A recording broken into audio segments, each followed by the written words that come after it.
Hey, the gang's all here. Thank you all for agreeing to be on this panel.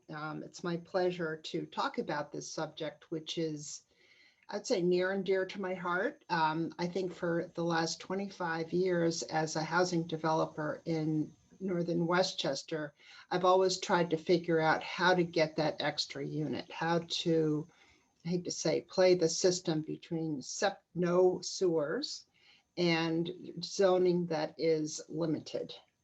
So the use of an ADU has been a great tactic.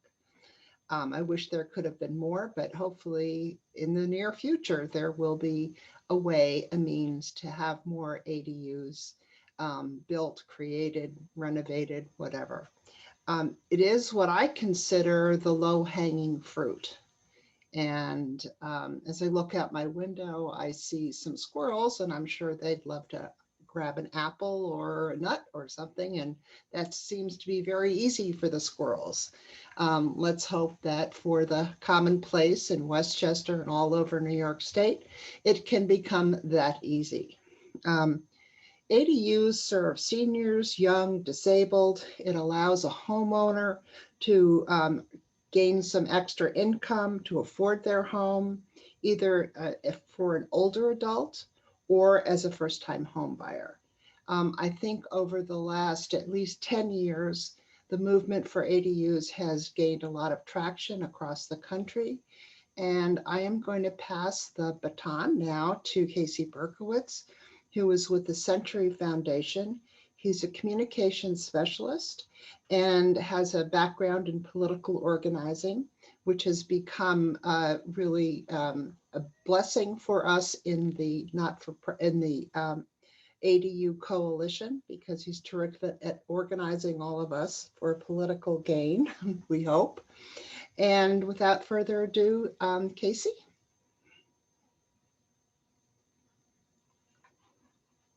Excuse me. Hi there.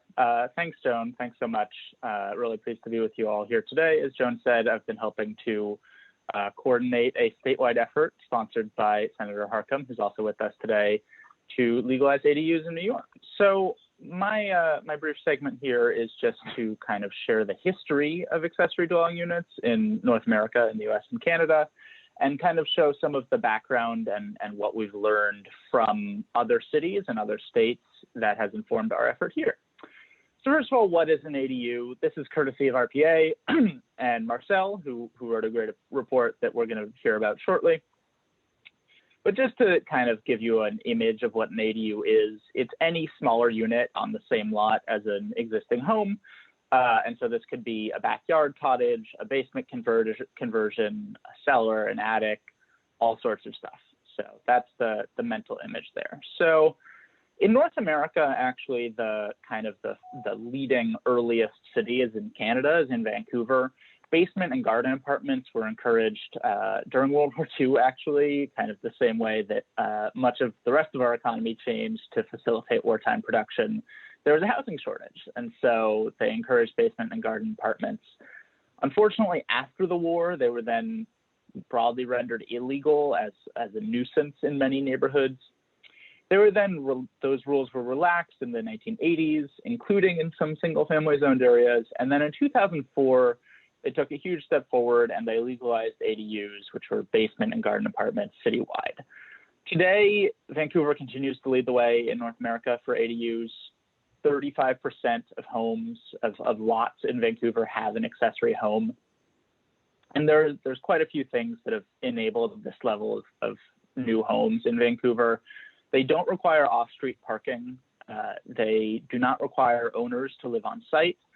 To the extent that occupancy limits exist, they are raised for a second home, so you don't have to fit more people under the same occupancy limit. And they're relatively flexible about the size and the height and the placement of ADUs on a lot. Now, moving to the United States, Portland is kind of the domestic leader, although there are a number of cities in the last 10 years or so, as Joan mentioned, that have really developed really strong ADU proposals. 1997, they began to grow. They relaxed owner occupancy requirements and square footage requirements that were, in retrospect, clearly limiting the number of ADUs that could be built. And in 2004, passed a citywide ordinance that allowed ADUs citywide. And really crucially, they allowed garages to be converted to housing without replacing the lost parking. So if there was a parking spot in a garage and that garage wanted to be converted to a home, the folks who were living in that home did not need to replicate that parking spot elsewhere. And then in 2010, they made a really, really huge change. And this is something that you can see in this chart here of production, that there was what they called a system development charge. It was, we'd call like an impact fee, essentially, or a processing fee or a permitting fee. It was $11,000 on top of construction and conversion costs to apply for an ADU. And that obviously was really limiting the number of people that could develop ADUs in their home to people who had the money for it. And so you can see in this chart, the development of new homes, particularly in transit-oriented areas, really exploded after they cut down on that system development charge. I should say also that Portland is currently actually considering a kind of a broader, not just ADU, but infill development ordinance that some parts of it have passed, parts of it are still under consideration, but I anticipate probably if you extended that chart on the right past 2013, you'd continue to see exponential growth of ADUs. Then moving to California. California is, when you talk about state legalization of ADUs, California is really the shining example. It has actually had laws on the books since the 80s legalizing ADUs. But for a long time, localities maintained limits, talking about kind of similar actually to the Portland's system of development charges, for example, that really capped what was able to be built. Then in 2016, as part of kind of California's broader housing legalization push, they passed a package of legislation. It was something like 5 or 6 bills that set some parameters on what cities and towns in California could do to limit ADU growth. Most prominently, they required ministerial approval for ADUs that fit what the zoning was, meaning that you did not have to go through an expensive, drawn-out process and get exemptions and approvals of all sorts. Then they also limited parking requirements, which, if you know anything about California, they love their cars, they love their parking. I grew up in California, I'm allowed to say that.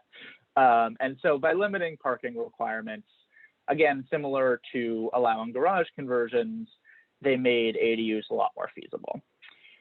And then in 2019, just recently, they even further expanded, again, with another series of bills. They further expanded their measures to legalize ADUs and direct localities to legalize ADUs. They worked on minimum lot size requirements. They relaxed setback requirements. And so setback requirements are saying that a building or a home has to be 5 feet, 10 feet, 15 feet from the edge of the lot, which reduces just the space that you have to create new homes. They similarly prohibited replacement parking for garage conversions, and they reduced impact fees. I should say also that part of this growth has to do with non-legislative measures, actually. There's been some really great work, especially in Los Angeles, by a group called the Casita Coalition that both put together financing, helped connect homeowners with private financing to build an ADU, and oftentimes that was paired with an affordable housing requirement.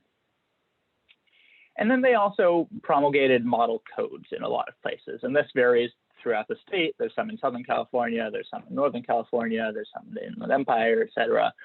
And so this made it really easy for a homeowner who wanted to buy a home to take a plan, for example, kind of off the shelf, so to speak, and implement it without having to pay, frankly, quite a bit of money for a custom design from an architect, for example. So that brings us to New York, and I'll let Senator Harkin share a bit more about this, but because we have all of this history to build on, the bill that's been introduced and has been backed by a huge variety of coalition partners, including WRO, kind of takes some of these lessons. It directs localities to legalize ADUs. It ensures that you cannot be tied up in, 2 years of approvals and paperwork. It does create some local flexibility around sizes and lot size requirements and setbacks and that sort of thing. But it ensures that there are some benchmarks around that. For example, if you required that every ADU had to be at least 10,000 square feet, you probably wouldn't get very many ADUs. And so it prevents something like that. Relaxes parking requirements, and it also allows garage conversions, which we've said. And critically, it creates a financing program to assist low and moderate homeowners with building or converting ADUs. And the goal here is to kind of build on the success that LA has seen, for example, and to ensure that people are not required to have the cash on hand to convert an ADU and to get the benefits of ADUs. So with that, I believe we are going to turn it over to Senator Harkin. And I just want to chirp in here as Pete, and I have this little chirping code. Pete has been a longtime friend of mine in affordable housing. He served as president of an organization that I was the executive director of. That was AHOME. And we've kind of intersected both on the environment, on affordable housing, and has seen one of the solutions for affordable housing, be it ADUs or whatever, is the creation of a more lenient septic policy in Westchester County, wastewater treatment. So without further ado, I present my very good friend, Senator Peter Harkin. Joan, thank you so much. Great to be with all of you. Casey, great presentation. Great to work with you. Marcel, good to see you. And great to be with everybody. As Joan said, we've been working on the ADU issue for a while, and we're both only 29, so we started when we were very young. But this has been near and dear and a challenge for us because we've heard, so often that our volunteer first responders can't afford to live in the communities that they serve. Our town employees can't stay. Our seniors can't age in place. Our young people have no place to come back to because there's not housing in their price range. And ADUs address all of this. And they also provide a stream of financing for homeowners to help supplement their mortgage. It's about property rights. There are a lot of very, very positive things here. So, the other thing I think we don't want to lose sight of is the focus on social and racial justice right now. And excellent op-ed in the Times on Monday that talks about we can't talk about racial and social justice without talking about zip code and zoning, because where you live, your zip code is the defining barrier to education, to healthcare, to employment opportunity, to transportation, all of these things. And as Joan said, this is the low-hanging fruit, particularly in areas that don't have built-in infrastructure, municipal water, municipal sewer, where we're on well water and septic. ADUs are truly the low-hanging fruit. They work in urban areas, they work in rural areas, they work in suburban areas, as Casey showed in his presentation. There are currently, according to the Regional Plan Association, we could create hundreds of thousands of new units in New York State with the adoption of some kind of an ADU policy. We have a patchwork of rules, and as we have found as we've gotten into this, that some of the so-called laws to empower ADUs are actually designed to limit ADUs. Now, in some cases, municipalities had issues with illegal housing. We get that, but they should not be confused as ordinances allowing ADUs. And in fact, we have been collecting comments over the last couple of weeks from municipalities and other interested stakeholders. And some of the technical comments have been very good. They've been very constructive. They will help us put together a better and a stronger bill. But some of the most vocal opposition has come from municipalities who say they have these ordinances. So we asked them 3 questions. We asked them, how many ADUs do you have in your municipality? Do you have an ADU law? And if you do, what percentage of your ADUs are you legally capturing? And we've not heard back from a single one of them, not from a single one of them, because they know that the answer will not be a positive answer. And that's why we need a statewide law. And notwithstanding, we are open to making some technical adjustments. There are issues, like Joan mentioned, the septic issue is very challenging. It's based on health department regulations. So, you know, we need to take some accommodation there. But there's a difference between enabling legislation and stifling legislation. So, you know, as Casey said, this would require local governments to at least have a base minimum law. This is about, you know, really the basement. And we don't want to railroad. If someone's got a really good law that really does empower them, we don't want to railroad them, but we do need to have a baseline, and it should be as of right in every municipality. And it will, as Casey said, provides flexibility for what municipalities need to do. And one of the things that I think is critical is there's a financing component, low interest loans for homeowners to make conversions, and also technical expertise and technical assistance, because becoming a landlord has its challenges. Aside from fair housing law and all of those other things, you know, just how do you maintain a unit for somebody? So technical assistance is critical, and so is the low interest loan financing piece. So as I said, we're working with stakeholders. It's been a great coalition for the initial draft. We're hearing back from some municipalities right now. We hope to then go back to our coalition partners within the next week or two with some suggested tweaks to discuss. And then hopefully we can get something moving in the next couple of weeks before the end of session. So it's really, I think if you look at some of the other housing bills that are out there that would drastically alter zoning in the suburbs, you know, this really is the low-hanging fruit. It's a great way to keep folks in the communities that they've helped build, they love to serve. Our young people can come back. It provides a financial lifeline for our seniors to stay in their homes. You know, there are really so many positive aspects to an ADU program. And if people are opposing it, you know, I think we really need to ask why, because this is not something that infringes in any way upon the local character of a community. We're talking about existing structures, existing footprints, and you know, it really is I think a no-brainer. So with that, I want to turn it back to Joan, and thank you all for including me, and happy to be here.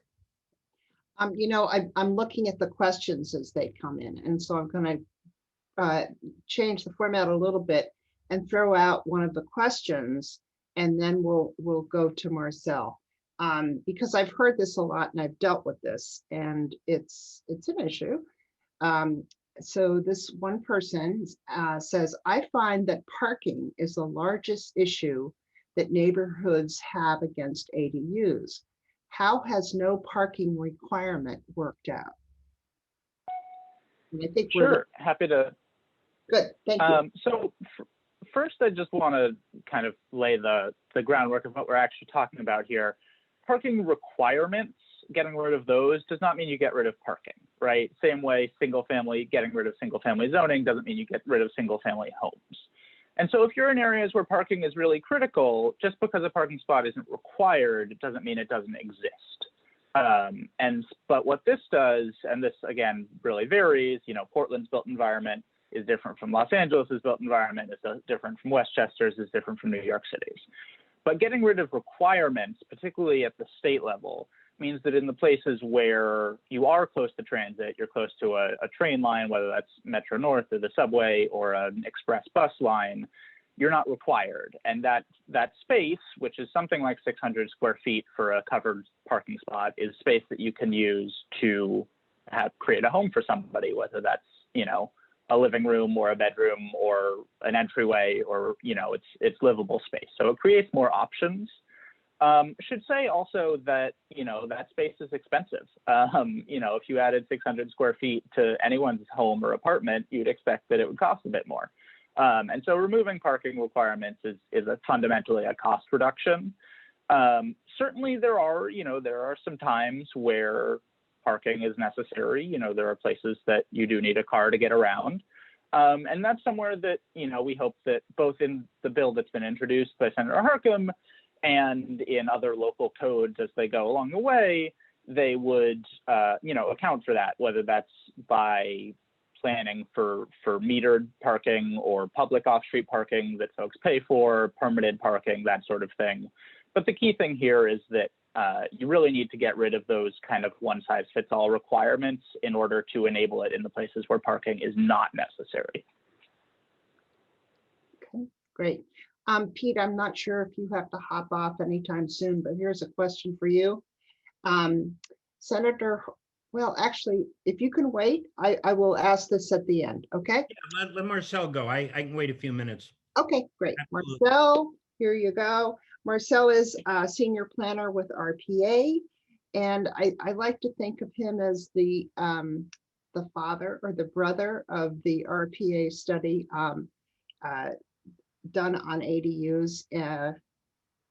Welcome to my neighborhood. And so without further ado, Marcel, take it away. Thank you, Joan. Thank you to Westchester residential opportunities for hosting the panel, and to Casey and to Senator Harckham. I just piggybacking on the question about parking, the RPA is working on a parking study focusing on the tri-state area.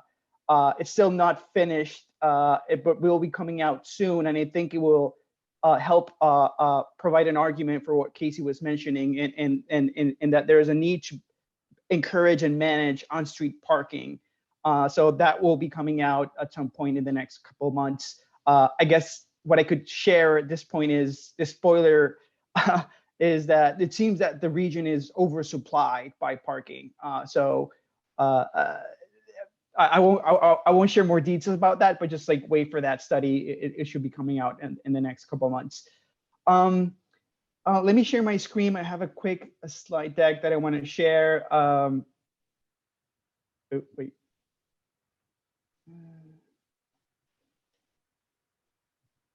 Is this working? Yep, we got you.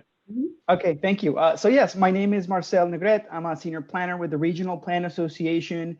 I focus on housing and land use issues, supporting our research and advocacy efforts.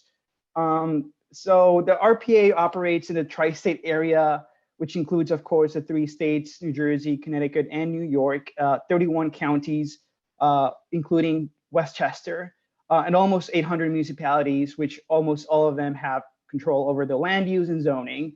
The RPA has been doing a regional planning work for almost a century. And every generation or so, the RPA releases a regional plan. The most recent one was released in 2017. This was the 4th iteration of the regional plan, which is a guiding document for the tri-state area. And in here, we did go into quite in-depth regarding housing and affordability. And so first and foremost, we acknowledge the ongoing housing crisis, that households are housing cost burden, that we have a supply and demand imbalance, meaning that our housing stock has not kept to accommodate job growth, and that the historic legacies of segregation still remain, and discrimination in many ways of still being exacerbated by exclusionary zoning. And so as a result, the recommendations of the 4th plan strive for the metro area to offer opportunities and making our communities more affordable with a range of housing choices. This, among other things, means that people should have options to choose a type of housing that best fits their needs, including senior citizens and empty nesters that want to scale down, then they should be able to afford and stay within their communities. You can explore the fourth regional plan, and there's several reports that talk about housing and transit-oriented development. But one of its kind of offshoot reports was Be My Neighbor, which spoke about the potential of addressing the housing needs of our region through accessory dwelling units and conversions. So we estimated that there's a potential of creating hundreds of thousands of new homes throughout the region and over the long term, meaning for the next couple of decades.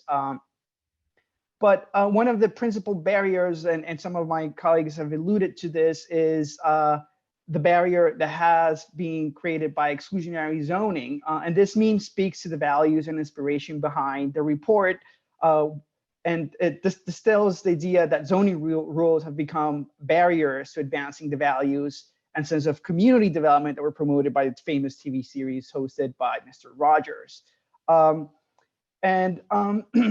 So none of these segregation and discrimination did not happen by chance. It's rather an accumulation of policy decisions made over multiple generations. Perhaps the most significant moment in history, it's what we know today as redlining, but it's continued till today. And so if we analyze the land use in our tri-state area, we see that there's a disproportionate amount of land allocated to large single-family detached houses. And this is true even in areas well suited for denser transit-oriented developments where historical investments and ongoing capital commitments have been made towards infrastructure. In these areas that are served within a mile of a rail station, there are about 170,000 acres of land dedicated to overly large detached single-family residences, which is enough land to accommodate Central Park 200 times over. And this is true in Westchester, in many Westchester communities, even though they're served by certain transit and other types of infrastructure, we're not making the most out of those historical investments. This is also exacerbating segregation by race and income. So if we examine in RPA, in the Be My Neighbor report, we examine the housing stock composition for each of the 782 municipalities in the tri-state area. And we can observe that the share of single-family detached units increases in areas where spatial segregation by race and ethnicity and income is starker. For example, if we focus on the first bar in this chart, municipalities where more than 90% of the housing stock is provided in the form of single-family detached units, the percent of white population is 86%, while Black and Latinx represents less than 2% and 6% of the population, respectively. And so, in the very similar trend, you could observe when you correlate housing stock with income as well. So, in large terms, single-family zoning has become a barrier for opportunity, and this is exacerbating housing cost burdens. In New York State alone, there's almost 2.8 million households that are housing cost burden, disproportionately affecting renters, but also homeowners. And at the same time, there's an aging population. We estimated approximately 130,000 seniors in this tri-state area that are currently living alone in single-family dwellings. So some of these homeowners may feel that they need to have more space, they have more space than they actually need, or more yard space that they could actually maintain. And so an ADU can be an essential income source, as they can be legally rented out, whether by a tenant or a caregiver. And they could also provide an opportunity to downsize and have an extra influx of cash. So here are a couple of examples of ADUs in our region. These are actually examples in Westchester County. On the left, you have a detached accessory dwelling unit. On the right, you have a converted garage, which is part of the same structure of the principal unit, but is separate from the principal one. On the left, you have another example in Westchester County, which we define as an attached extension, which expanded the footprint of the building. And in some other more urban settings, like in Queens, which is the image on the right, you have single to two family conversions, which is just changing the internal configuration of the unit to to create another unit. And so we estimated that if favorable policies and programs are rolled out over the long term, we could create hundreds of thousands of new units through ADUs alone. And in New York State, approximately this could be around 300,000 new units. In Hudson Valley, that would be maybe around 70,000. And this depends on some of the overarching recommendations that Casey and Senator Harkham echoed and are largely reflected in the bill that's being proposed. And the first recommendation is the need of having some state legislation where each state in the region would establish policies to allow and regulate ADUs and conversions. This would create a framework that encourages municipalities to implement local regulations that enable ADUs and conversions. And this is simply creating a regulatory baseline and would inform some minimum predictability around ADUs, which we currently do not have. Senator Harkin mentioned that we currently have, what we have is a patchwork, and this is really true. So we need some general uniformity, but especially important for the state approach is the need of providing, and as Casey mentioned in the other case studies in Canada and throughout the rest of the country, the importance of having technical assistance, financing, and information that leverage and provide the resources that are needed for low and moderate income households and senior citizens to take advantage of this housing typology. And then finally, there's lots of room for improvement and updating codes at a local level to allow ADUs and conversions. And this relates to the things that Casey mentioned regarding the accessibility standards around occupancy and dimensional criteria. The size of the lots are also things that need to be looked at, and creating some minimum standards for that. And of course, parking requirements, which Casey alluded to, offering more flexible parking ratios, encouraging management of off-street parking requirements, of on-street parking requirements, I'm sorry, and other types of ideas that have been implemented elsewhere.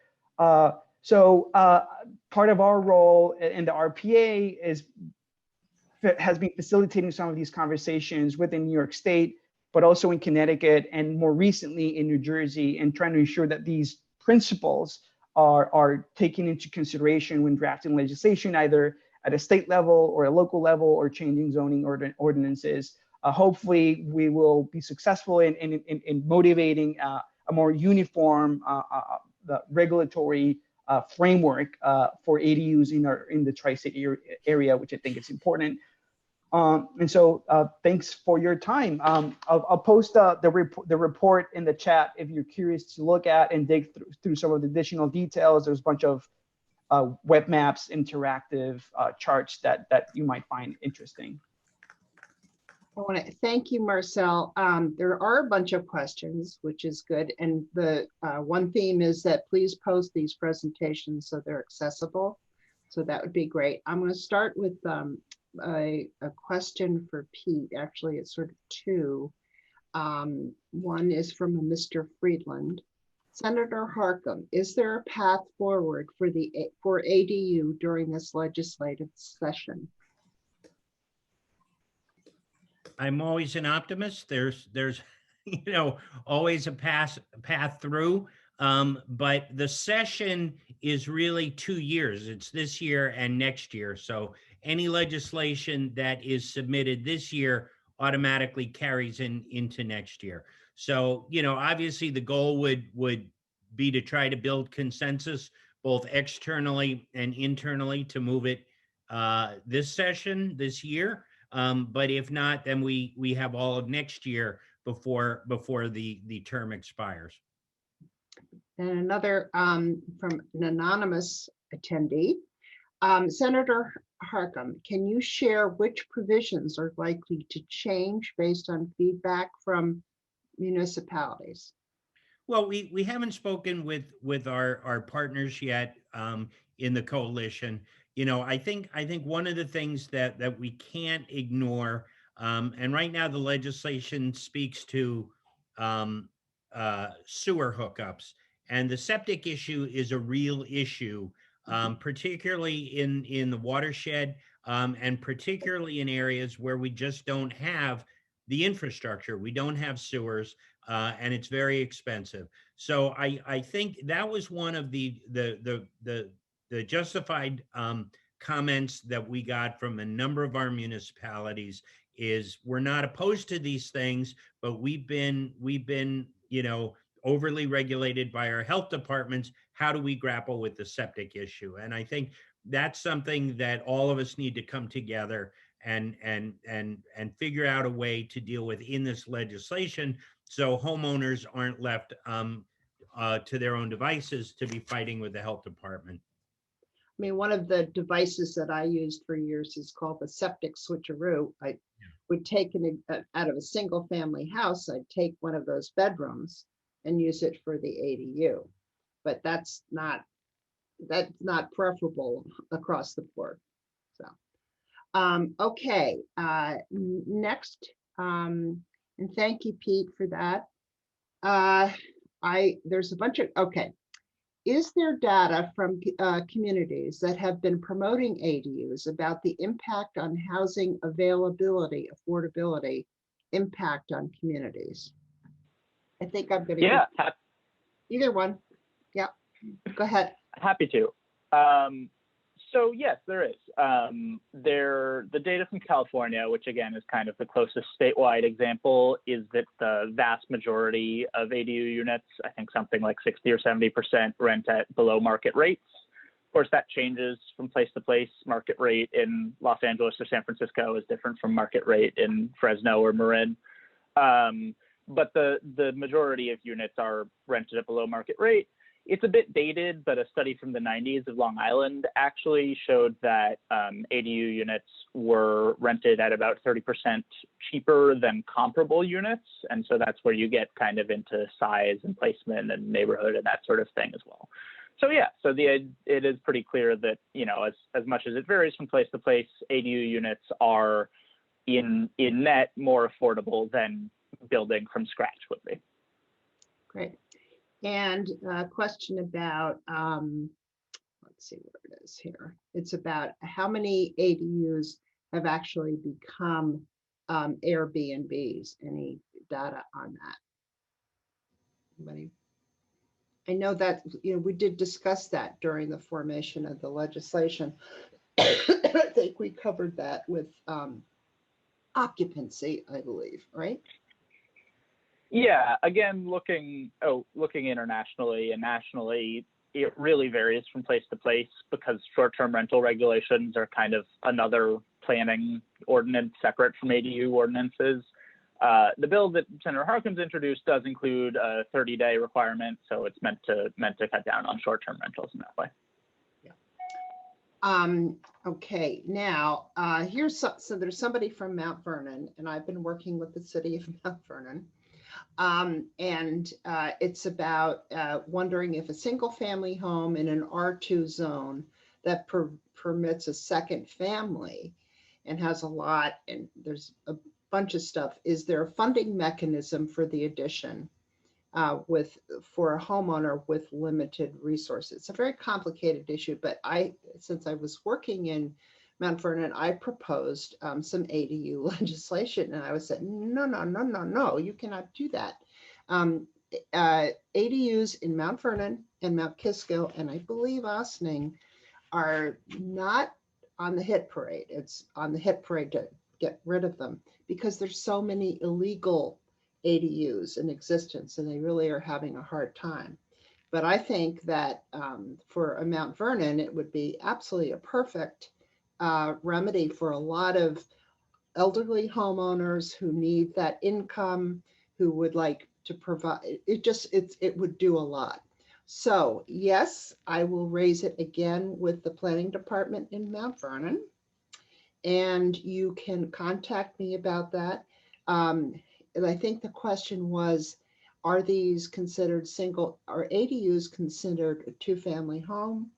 No, they are considered ADUs. Unfortunately, Mount Vernon does not have that provision for an ADU. It does have provisions for single-family homes. Joan, can Yeah, I chime in really or chirp in very sure, quickly? sure, per time. When we talk about the issue of municipalities grappling with illegal apartments and illegal ADUs, this legislation is advantageous to them Yes, because it gives them a mechanism to regulate those illegal units and bring them online legally. yeah, So rather than fear this legislation, I think municipalities should embrace this legislation because it will give them the tools to take illegal units and bring them into code and bring them online legally. exactly. So yes, we will make it a point to reach out to Mount Vernon. Um, If I might add, I think the importance of the technical support and the programs that could be created is something that could also address this issue of existing units that are illegal and unsafe, Mhm. and but also creating a system where we are tracking the levels of affordability and the type of contractors, and really creating a network that makes sure or encourages the creation of safe spaces and housing units. And so I do feel that one of the important aspects of having the state have some say around this issue is the aspect of the programs that would go with this, that would make sure that all these things are addressed, including affordability and safety concerns. One other question, I just don't want to miss anything. Okay. Um, how essential is independent cooking facility requirement to ADU status? Um, and can this be met by a microwave oven or a toaster?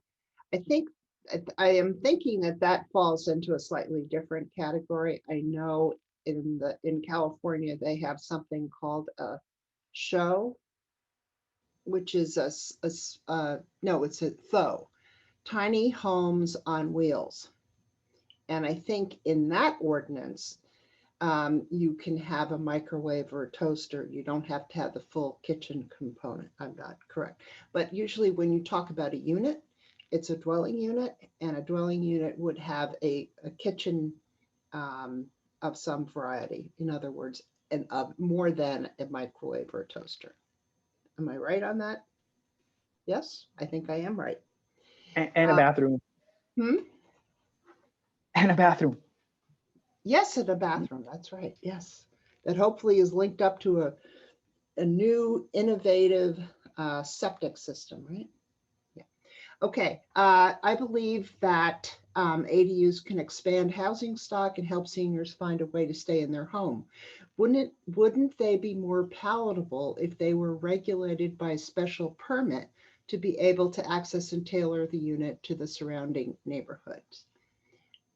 It's interesting that to note, and I think my colleagues will agree, that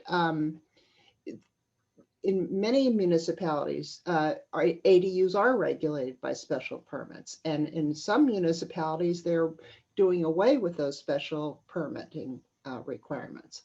So And I that's think, part of the problem, Joan, too, yeah, is that there's no uniform standard. You know, special permit is by its nature a very subjective category, and yep, so there's not a uniform standard and there's not a timeline. People, in various construction projects have languished years waiting for a special use permit, and so that's why we're opting with this approach that sets a finite amount of time and sets a baseline at a state level as to what the components are, so that we're not dealing municipality by municipality with the subjectivity of a special use permit.